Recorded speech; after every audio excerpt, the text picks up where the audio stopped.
Ang pakikiapil at pagbabahay ng isang kerida ay bawal sa Katoliko at sa batas ng Pilipinas. Pero ito ay isang matandang sitwasyon sa ating lipunan na nangangailangan ng remedyo. Ano ang maaaring gawin ng legal na asawa kapag natagpuan niya sa ganitong sitwasyon ang kanyang pamilya? Yan ang sasagutin ni Atty. JJ Atienza sa Bisig ng Batas.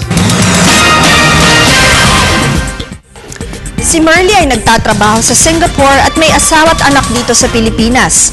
Matapos ang 5 taong kontrata, umuwi siya sa bansa at nagulat nang malaman niyang may kinakasama na ang asawang si Joseph.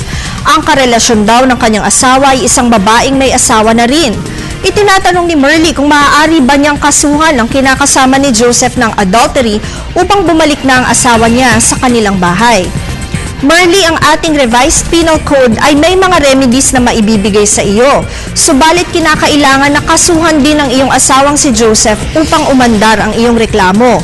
Sa Article 344 ng ating batas, sinasabing ang kaso ng adultery at concubinage ay kinakailangan na isampa ng agrabyadong partido laban sa dalawa. Kinakailangan na dalawa sila na i-prosecute sa kasong concubinage or concubinage laban kay Joseph.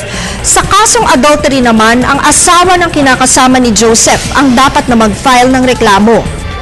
Salamat po sa inyong patuloy na pagtitiwala dito sa Telebisyon ng Bayan. Mag-email lamang po kayo sa ptv4newscenter@gmail.com para sa inyong katanungan. Ito po si Atty. JJ Jimeno Atienza, ang inyong bisig ng batas.